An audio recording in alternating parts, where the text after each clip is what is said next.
The old saying about quality or quantity was never truer than in the world of motorcar building.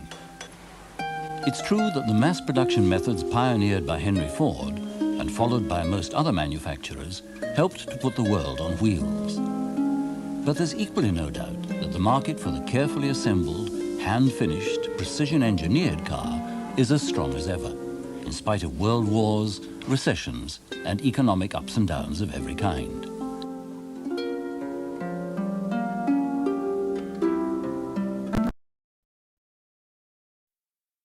Two things which are surprising about motorcars like the Rolls-Royce, built to the highest possible standards. One is that they have astonishing powers of survival. At a time when the life of the average car, from showroom to scrapyard, is anything from 7 to 10 years, even the earliest cars built by Rolls-Royce showed an amazing toughness and a determined refusal to give up the ghost after years and mileages which would long before have consigned other so-called quality cars to the crusher's embrace. So much so that of all the Rolls-Royce motor cars made, more than 60% still survive today, cherished and cared for by owners who value quality and reliability above all. The other is their rarity.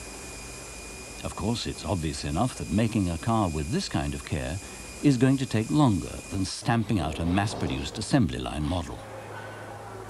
But this car is something unusual even for a Rolls-Royce.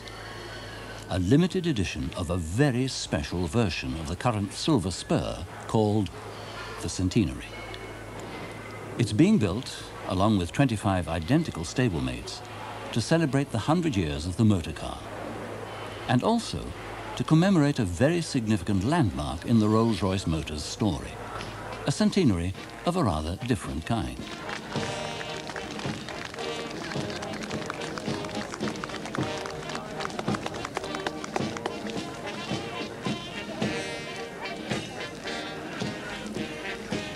At a time when popular models can reach totals of several million cars made before a replacement is introduced, the Rolls-Royce Motors celebration may seem modest indeed. For a company which has been making hand-built cars for most of the 20th century, a total of 100 million cars of all models over the years may not seem too ambitious. But the centenary cars aren't being made to celebrate the 100th millionth Rolls-Royce, or the 10 millionth, or even the millionth. In all those years, just 100,000 cars have left the Rolls-Royce factories. And the fact that this kind of total would emerge from the giant plants of Japan or the United States in only a matter of weeks is a tribute to the care with which each car is assembled, from the very beginning of the company's story right up to the present day. It's not difficult to point to the car which actually started the story off in the first place. And it's probably fair to say it was one very like this Decauville, dating from 1901 and actually owned by John Welch from Dunmow in Essex. Sir Henry Royce bought one of these cars in 1903, and it must have given him valuable food for thought. As most cars of the time were fragile, temperamental and unreliable, he resolved to build one where the very best engineering techniques would be used to ensure smooth, refined and dependable transport for those who could afford the best. All he needed was someone to market his cars, and a year later he found him. Following a meeting at the Midland Hotel in Manchester, he went into partnership with the Honourable Charles Stuart Rolls, sportsman, entrepreneur, car enthusiast and amateur racing driver, to form the world's most famous business partnership. During the following 2 years, production began with no less than 4 different Rolls-Royce models being offered to buyers. This was the smallest, with only 2 cylinders and an engine of 10 horsepower rating.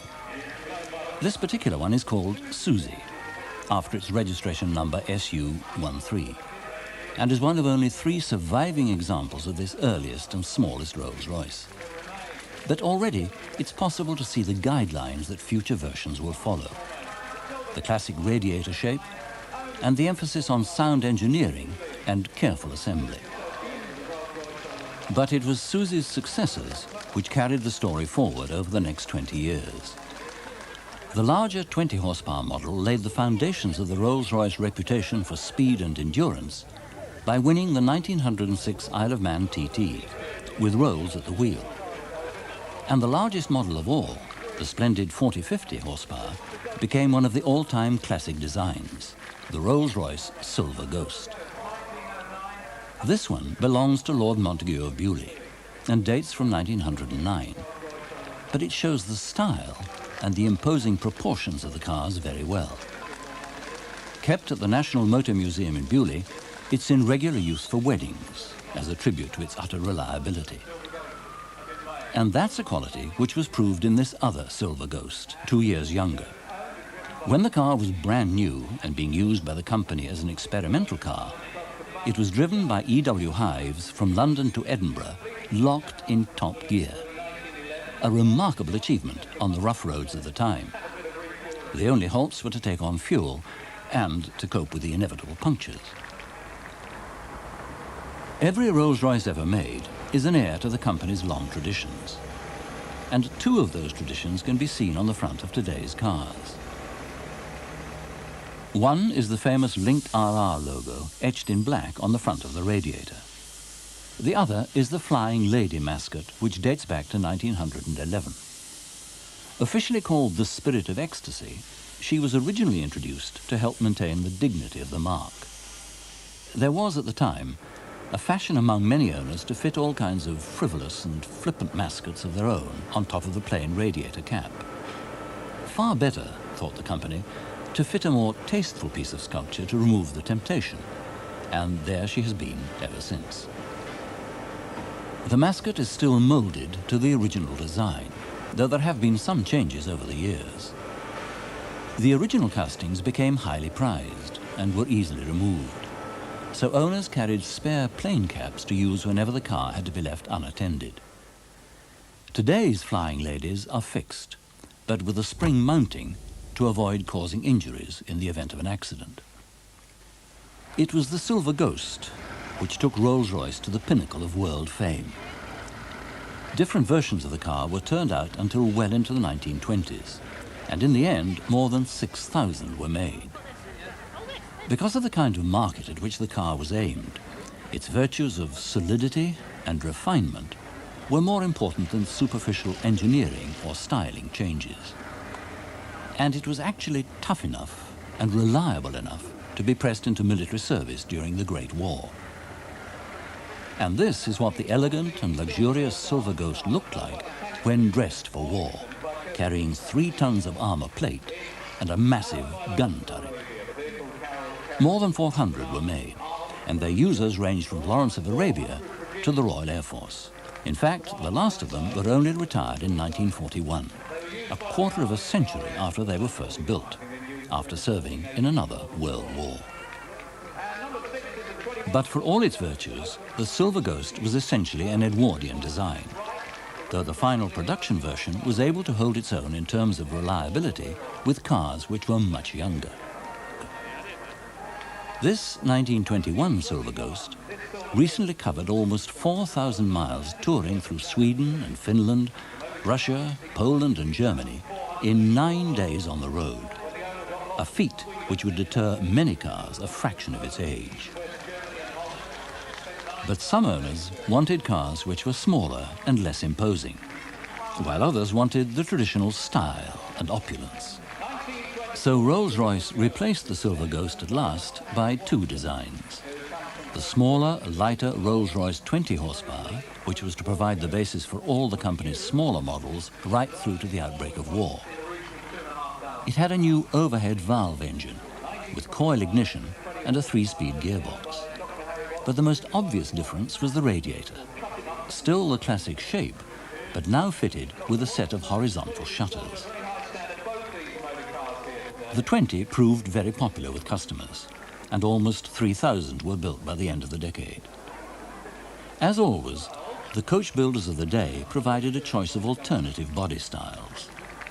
This one is by a company called Page & Hunt, and it's a very rare Doctor's Coupe version. This style of compact coupe was popular between the wars to carry doctors on their daily rounds. For customers who still wanted style and opulence in the traditional manner, the Phantom One used the chassis of the Silver Ghost. But extra performance was provided by a larger 6-cylinder engine with narrowed bores and a longer stroke, and pushrod-operated overhead valves. But it was much more expensive. This version cost almost £4,000 when new, compared with £2,500 for a brand new Rolls-Royce 20 horsepower. And this one, built for diamond millionaire Otto Oppenheim, had some hidden extras, literally. A set of secret compartments were built into the car for carrying diamonds, safe from prying eyes and thieving hands.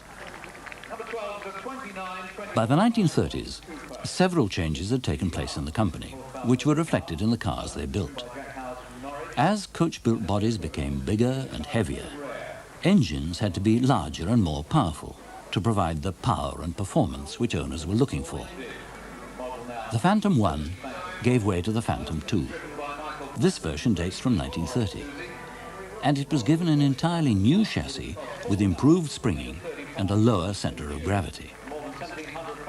But better handling was only half the battle, and later models like the Phantom 3, this one was made just before the outbreak of the Second World War, were fitted with a complex V12-cylinder engine in place of the original straight 6, which had descended from the engine used in the Silver Ghost. In the meantime, the 20 had been replaced by the 2025, with widened bores and a 3.5-litre version of the small 6-cylinder engine. A similar engine was also used for the first Bentley to be made by Rolls-Royce, after their takeover of the famous sports car maker in 1931. The splendid 3.5-litre, introduced in 1933 and which appealed to the more sporting-minded drivers. But performance was even more important in the smaller cars. And so 1936 saw the replacement of the 2025 by the 2530 model, with a 4.25-litre version of the 6-cylinder engine. An engine also fitted in the Bentley 4.25-litre, which replaced the 3.5-litre version in the same year. Each of the cars could be fitted with a variety of bodies from a wide range of coach builders. Generally speaking, the drop-head coupes like this 1936 2530 were faster than the progressively heavier and more luxurious saloons. These models took Rolls-Royce through to the eve of the Second World War. Although their replacements were on the stocks, the Rolls-Royce Wraith and the Mark V Bentley, less than 500 were made before the outbreak of fighting brought new priorities. High on the list was the production of the brilliant Rolls-Royce Merlin aero engine for the Hurricanes, Spitfires and Lancasters of the Royal Air Force in several new purpose-built factories. The first of these, in Crewe, was to become the base for car production after the war. And it was from this plant that designs like the Bentley Mark VI were to emerge once conditions were back to normal. The engine of the original Mark VIs was a 4.25-litre 6-cylinder unit similar to the pre-war cars. But in 1951, it was increased to 4.5 litres, again in the interests of higher performance. Once again, the engine was used in the parallel Rolls-Royce models, like this 1947 Silver Wraith Sedanka de Ville, which was used for European touring by its owners, where the ample space provided sleeping room inside the car in an emergency. In 1949, the Silver Wraith was joined by the Silver Dawn. This one dates from 1954 and is still in pristine condition after more than 117,000 miles on the road. 1955 saw both models being replaced by the first of the Silver Clouds and its Bentley equivalent, the S series. This one was built in 1956, and it's gone even further, with more than 300,000 miles under its wheels so far. In 1959, the Silver Cloud and the S series were succeeded by the Silver Cloud II and the Bentley S2, and in 1962 by the Silver Cloud III and the Bentley S3. The progression was, in design terms, as smooth as the performance of the cars themselves. But in 1965, there was a more dramatic replacement, with the introduction of the radically restyled and technically quite revolutionary Silver Shadow and T series, which were to continue in production until 1980. During that time, though, other exotic variations were added to the range, like the Corniche convertible and the Camargue coupe, both of which set new levels of comfort and refinement, even by Rolls-Royce standards. The story returns to the present day with the introduction of the Silver Spirit and Silver Spur in 1980. At the same time, the Bentley T2 was replaced by the Bentley Mulsanne. And this was the first step in a revitalization of the old Bentley sporting reputation, which was to result in, first, the Bentley Mulsanne Turbo, which delivered performance in plenty, and in 1985, the Bentley Turbo R Sports Saloon, which adds sporting suspension and revised aerodynamics to produce a high-performance package to delight the most enthusiastic drivers. What an incredible motor car, but now, ladies and gentlemen, of course. It all adds up to an astonishing variety of designs and ideas in what is still, by normal motor industry standards, a very small total production indeed. But if this seems a leisurely target to reach in 80 years of work, just stop to take a look at what the work involves. At just a few of the tasks, carefully executed and beautifully finished, which went into the making of the first of the centenary cars. To begin with, there's little to separate the special cars from any other Rolls-Royce, or in the basic engineering processes from any other car in the world. The cutting, shaping, stamping and welding of the metal is fundamental to every model. But the Rolls-Royce methods rely much more heavily on careful craftsmanship and meticulous inspection to make sure that standards never slip. The classic radiator grille, for example, isn't stamped out on a press in a few seconds. It's shaped and soldered, smoothed and polished, so that each one is a handmade trophy of the craftsman's skill. And the Flying Lady mascot is cast just 10 at a time, using the traditional lost wax process, still unrivaled for quality and fineness of detail in the finished sculpture. Other stages in the production of any Rolls-Royce, or Bentley for that matter, set them apart from virtually all other cars made anywhere in the world. The hand cutting and stitching of the finest hides to make the seats and interior upholstery, for example. The careful matching and shaping of the burr walnut dashboards.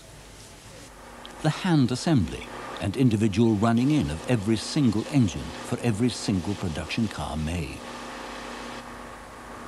Even when the cars are finished, the care extends to searching for and identifying every single unexplained noise or vibration, either from the engine, or from the body, or the suspension, which can involve some unusual acrobatics.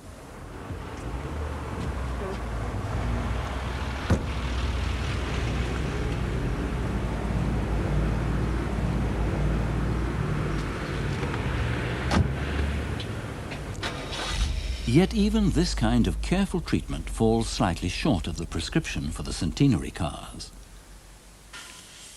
Emphasizing a tradition going back to the first Silver Ghosts and the names of so many models right up to the current Silver Spur, the Rolls-Royce craftsmen fit inlaid silver monograms into the immaculate burr walnut door capping rails and into the walnut picnic tables, which fold away into the backs of the front seats. The back seat armrest holds a tray with a notepad and pen, and a console between the front seats holds a pair of specially engraved silver flasks and Waterford crystal glass tumblers.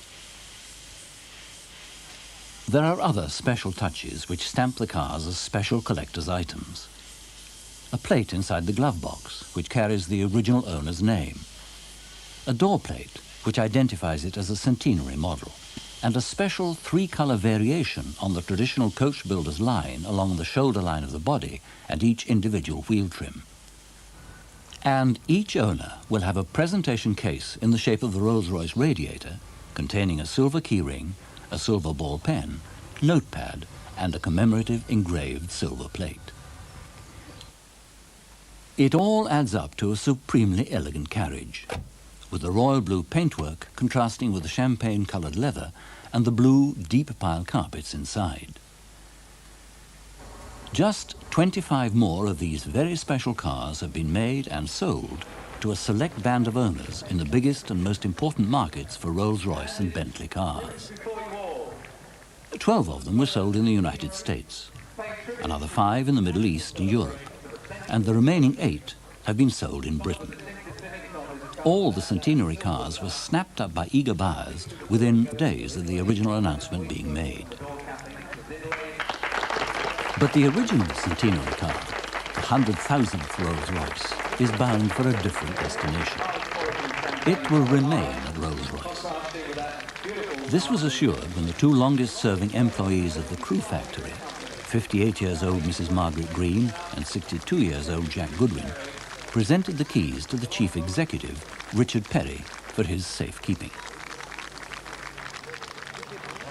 This is a great occasion in our history. The company is proud and delighted to receive the 100,000th motor car for safekeeping from Margaret Green and Jack Goodwin, who, through their long service, represent you all.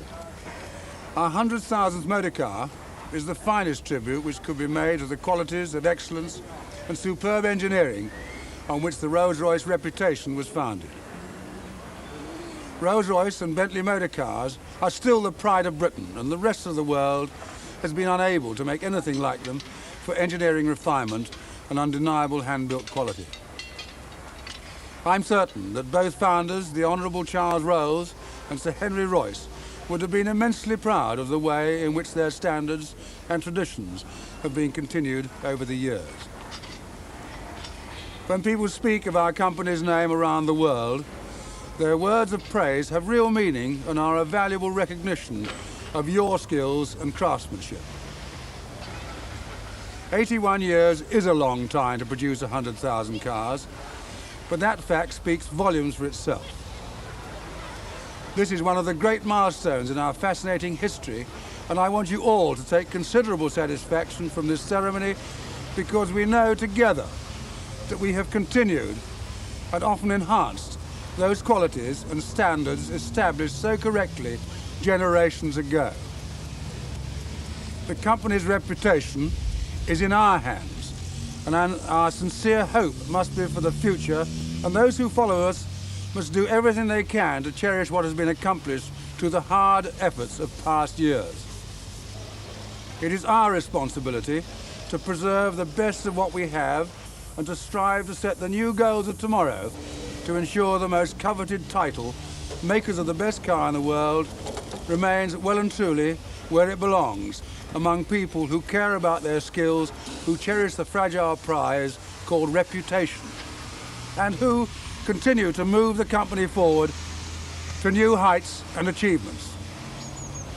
The 100,000th motor car, this splendid silver spur centenary, is now a great ambassador to the huge motoring world in which we now compete.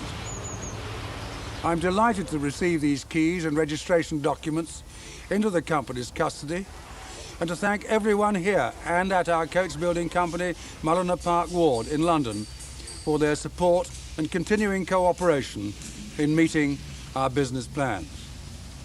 The company is only as good as its people, and Rolls-Royce people are amongst the finest.